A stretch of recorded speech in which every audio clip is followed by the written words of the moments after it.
The town of Red Bluff, Texas, had an opinion about Maggie Calloway. It had always had one. From the time she was 12 years old and already taller than most of the boys in her class, through the years when she grew into a woman who was, by the measurements that Red Bluff applied to such things, simply too much. Too tall, too loud when she laughed, which she did often and without apology. Too capable, which was the one that bothered people the most because capable women in 1877 made a particular kind of man uncomfortable, music, in a way he couldn't quite articulate and therefore expressed as criticism. She was 28 years old and she ran the Calloway feed store. Music had run it for 4 years since her father's hands gave out, and he could no longer manage the heavy music lifting and the accounts simultaneously. She managed both. She lifted the 50-pound feed sacks without particular drama and kept the accounts with the precision of someone who had taught herself bookkeeping from a manual she had ordered from a publisher in Chicago because Red Bluff didn't have the kind of school that taught such things to girls. She was 5, music feet, 10 inches tall, remarkable in 1877 anywhere, and particularly remarkable in a small music Texas town where the average man stood 5 feet 7 and where her height was commented upon with the regularity of weather. She had been proposed to twice. The first time at Music 23 by a farmer named Grady, whose primary concern she had gathered from the conversation was that she could help with the harvest. She had declined. Music. The second time at 26 by a shopkeeper from Abilene. Music who had come through on business and who had told her, with what he apparently believed was charm, music, that a woman her size must be very lonely. She had also declined, more firmly, and he had left Red Bluff the following morning. The town's conclusion, delivered in the way that small music towns deliver conclusions, not all at once, but through the accumulated weight of 100 small comments over many music years, was that Maggie Calloway was simply too much for any man. Maggie had her own conclusion about this, which was that the men she had encountered had been too little for her, which was a different problem, music, and one she found less distressing than the town seemed to think she should. She was also not music, if she was honest with herself in the quiet of the feed store evenings.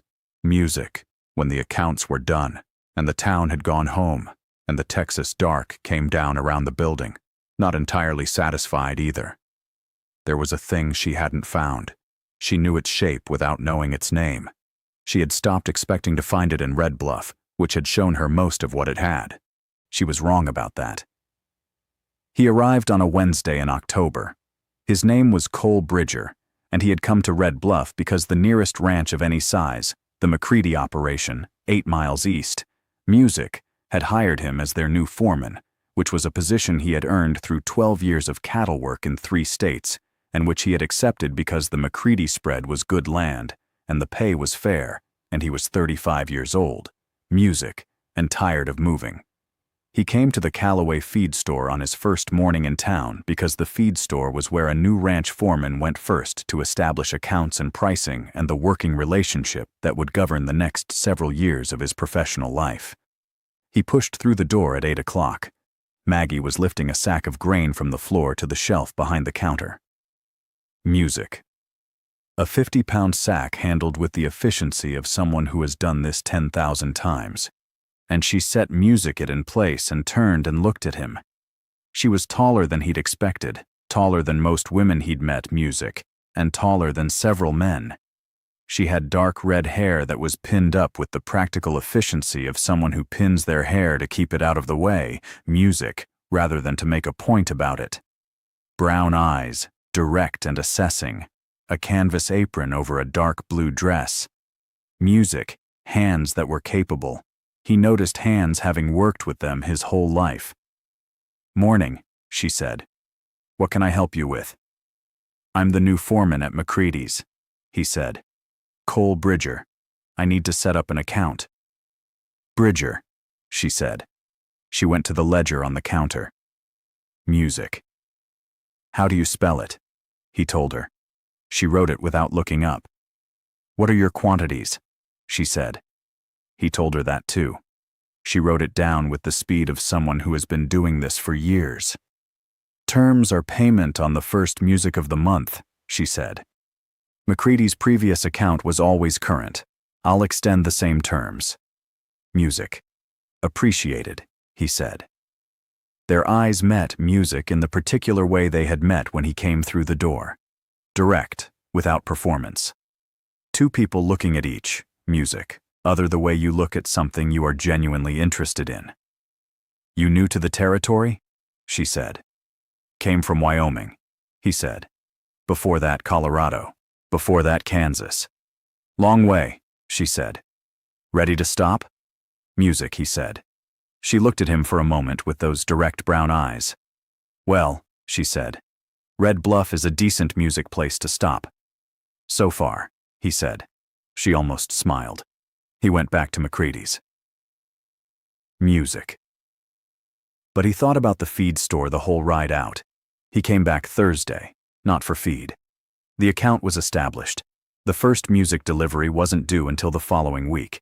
He came back because he was in town for supplies, and because the feed store was on the way to the general store, and because these were the reasons he gave himself, which were accurate as far as they went. Maggie was behind the counter. She looked up when he came in. Music. Mr. Bridger, she said. Miss Calloway, he said. I don't need anything. I was passing and I thought I'd... He stopped. She waited. I thought I'd see if you had any recommendations for the town, he said. Music. I'm new. A person who knows the place is useful. She looked at him with the expression of someone who is evaluating the stated reason for a visit and has formed Music an opinion about its completeness. Recommendations, she said. Where to eat, he said. Who to trust. Music. What to avoid. She leaned on the counter. Mrs. Porto's on the south end does the best food, she said. The barber on Main Street is honest, Music, and the one on 2nd Street is not. The sheriff is competent, Music. The town council is less so. The Harmon brothers at the livery will try to overcharge you until they figure out you know horses, at which point, Music, they'll treat you fairly. She paused. Anything else? Who should I avoid? He said. Anyone who tells you Red Bluff, Music, is a simple town, she said. It isn't. No town is. He looked at her. What about you? Music, he said. Should I avoid you? The directness of it surprised her. She could see Music that. A slight widening of the eyes before she recovered. Most people in Red Bluff, she said, would tell you yes. Most people in Red Bluff, Music, he said, don't know what they're talking about. She looked at him for a long moment. You've been here 2 days, she said. Long enough, he said. He bought a small bag of grain he didn't need, said good morning, and left. Music. Maggie stood at the counter for a moment after the door closed. Then she went back to her accounts. But she did them more slowly than usual. The town noticed Music because small towns notice everything. By the end of the 2nd week, it was known that the new McCready foreman came to Music, the feed store, more often than the feed schedule required. By the end of the 3rd week, Music, it was known that he and Maggie Calloway had been seen talking on the feed store porch on 2 separate Music evenings after closing. By the end of the month, Red Bluff Music had formed the collective opinion that Cole Bridger either didn't know about Maggie Calloway's reputation, Music, for being too much, or hadn't been told clearly enough. Several people took it upon themselves to tell him clearly enough. It was Bill Harmon, the honest one at the livery, who said it Music most directly, with the genuine concern of a man who liked Cole and thought he was heading toward a situation. Maggie Calloway's Music, a good woman, Bill said one afternoon while Cole was checking his horse's Music shoes. But she's a lot. Most men can't handle her. She's got opinions about everything. She runs that store like a general runs an army. She's taller than Music you, which some men find. Bill, Cole said without looking up from the hoof he was examining. I appreciate what you're doing. I don't need it. Bill looked at him. You know what you're getting into? Bill said. It wasn't quite a question. I know what I'm hoping to get into, Cole said. Which is a conversation with a woman who has something worth saying. That's rarer than people think. Bill thought about this. She's turned down 2 men already, he said. Good, Cole, Music said. That tells me she knows her own mind. Bill scratched his head. You're a strange man, Bridger, he said. Probably, Cole agreed, and went back to the hoof. It was a Friday in November when it changed. Cole had come by the store at closing time, 6 o'clock. Music. The Texas fall dark, coming down fast with no particular excuse prepared, which was itself a kind of honesty. Maggie was locking the front door when he rode up, and she turned and looked at him, and Music waited. I don't have a reason, he said from the saddle. I know, she said. I thought we could walk, he said. Along the river. Music, if you wanted. She looked at him for a moment. Then she untied her apron and hung it on the door peg and said, Give me a minute. They walked along the Red Bluff River in the early dark, the cottonwoods bare now and the water low, Music and the stars beginning over the flat Texas horizon. It was cold enough for breath to show, and Maggie Music had put on her coat, a good wool coat, dark green, that suited her in the way that things suit people when they've chosen them without consulting anyone else's opinion. Not carefully, not the conversation music of two people managing the impression they're making. The other kind. She told him about the feed store Music and her father and the manual she'd ordered from Chicago and what it had felt like to teach herself bookkeeping at 19 because she needed to know it, and there was no one to teach her. He told her about Wyoming and Colorado and Kansas and the 12 years of moving and why he had finally decided to stop and what stopping Music felt like after that long in motion. Why Red Bluff? She said, specifically. McCready's offered the position, he said. But I'd looked at 3 other Music offers before I took it. He paused. Something about this part of the territory Music felt right. The land? She said. Maybe, he said. I hadn't been here 2 days before I thought Music, maybe it was something else. She looked at him sideways. You're not subtle. Music, she said. No, he said. I never saw the point. They walked a while in the comfortable Music silence of people who have found that the other person's quiet is not Music empty. Then Maggie said, with the honesty that was simply her way, People have been telling you things about me. Yes, he said. What things? That you're Music too much, he said, for any man. She looked at the river. And, Music, she said. And I've spent 3 weeks having conversations with you, he said. And I think the people, Music, who said that were measuring you against men who weren't big enough for the measurement. He paused. Music. That's not your problem. That's theirs. She was quiet for a long Music moment. You don't know me that well, she said. I know you well enough, he said. I know you taught yourself bookkeeping from a manual because you needed to know it. Music. I know you run that store the way it ought to be run. I know you said no to 2 men who weren't right and Music didn't apologize for it. He looked at her. I know that when you laugh, it's because something is actually funny and not because someone expects you to. She stopped walking. She turned Music and looked at him in the early dark with the cottonwoods bare above them and the river running low and cold beside them. She looked at Cole Bridger, Music, with the full attention of someone who has been seen clearly and is deciding what to do about it. Cole, she said. Yes, he said. Music. What exactly are you doing? She said. I'm telling you, he said, that I think the town of Red Bluff has been wrong about you for a long time, and I'd like the chance to be right about you instead. He paused. If you'll let me. She held his gaze. The river moved past them.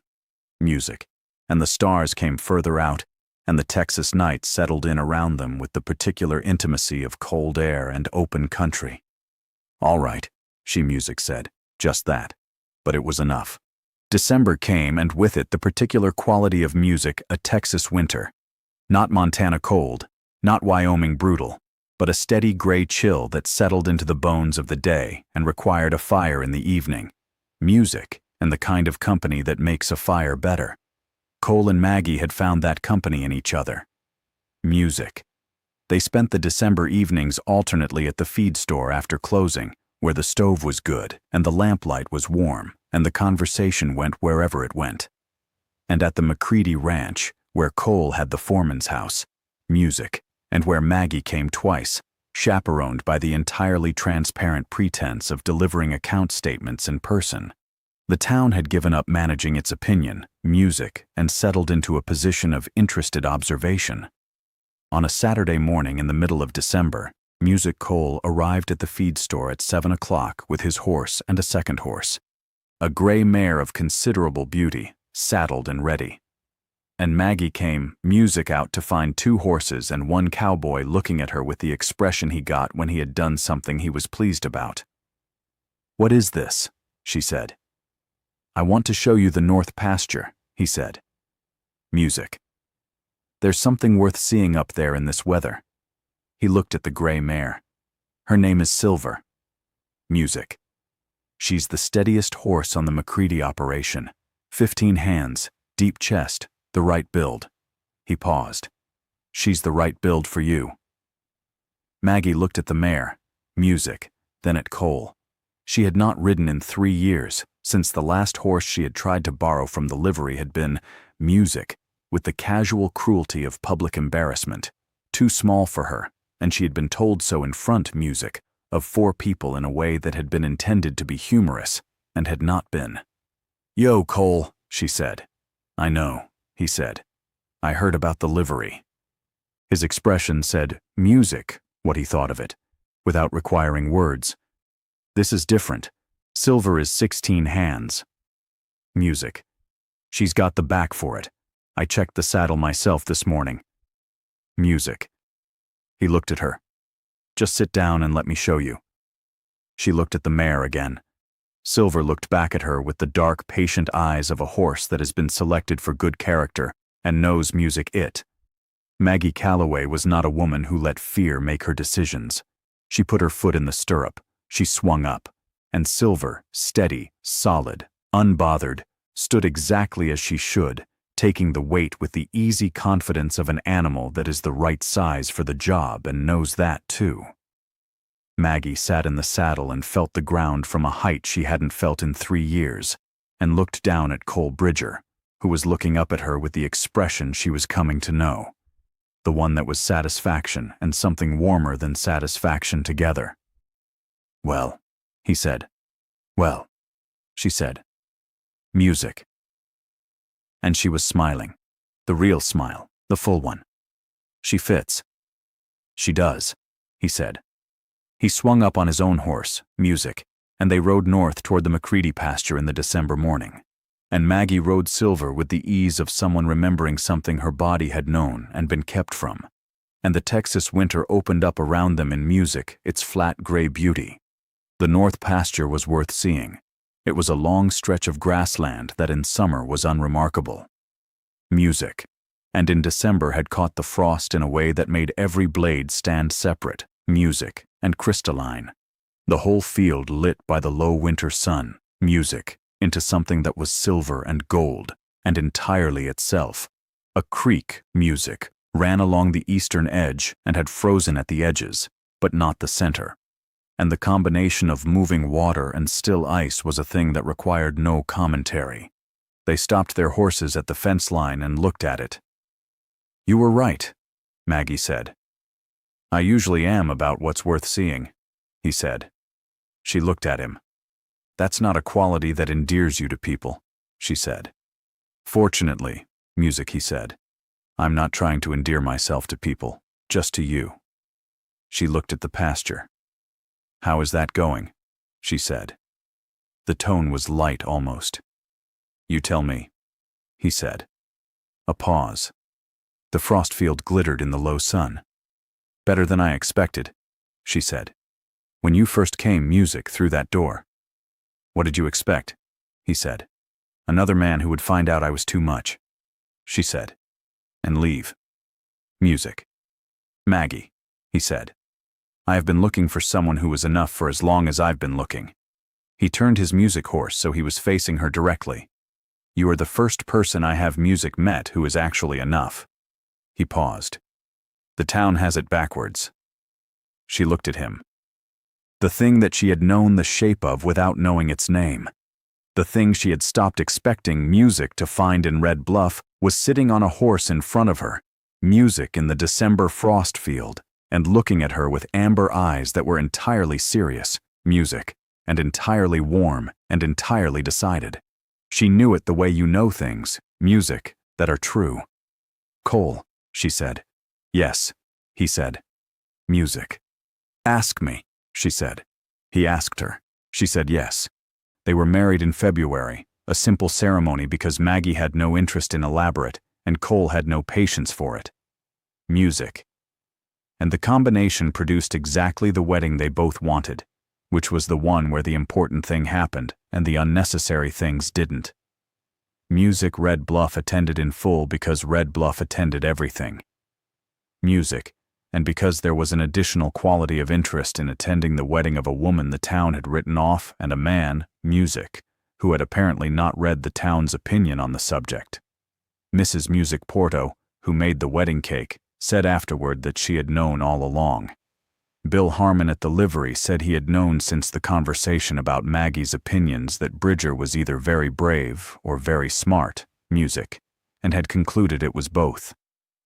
The two men who had proposed to Maggie, Grady the farmer and the shopkeeper from Abilene, were not present, being in other places, which was appropriate. Maggie's father, who had been watching the situation from his chair by the fire in the apartment above the feed store with the contained satisfaction of a man who has hoped music for something for a long time and is watching it arrive, sat in the front row and did not try to hold anything back when the moment came. Which it did. Music, clearly and simply and entirely right. Cole Bridger ran Music, the McCready foreman operation, with the competence that had gotten him hired, and with an additional quality that good work takes on when the person doing it has somewhere worth coming home to at the end of the day. Because competence expands into available space, and there was available space, and she was very competent. She rode silver every Saturday morning. This became known in Red Bluff and then accepted, and then in the way that things become accepted, and Music then invisible. Simply part of what was true about Maggie Bridger, which was what she was called now. Though she kept Calloway on the feed store sign because it had been her father's name on it for 30 years and she saw no reason to change it. The town's opinion about her revised itself gradually, Music, in the way that small-town opinions revise. Not with any announcement.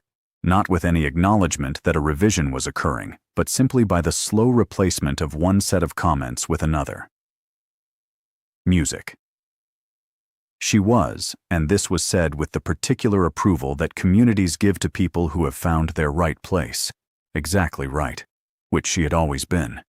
It had simply taken the right man to say, "Sit down and let me show you."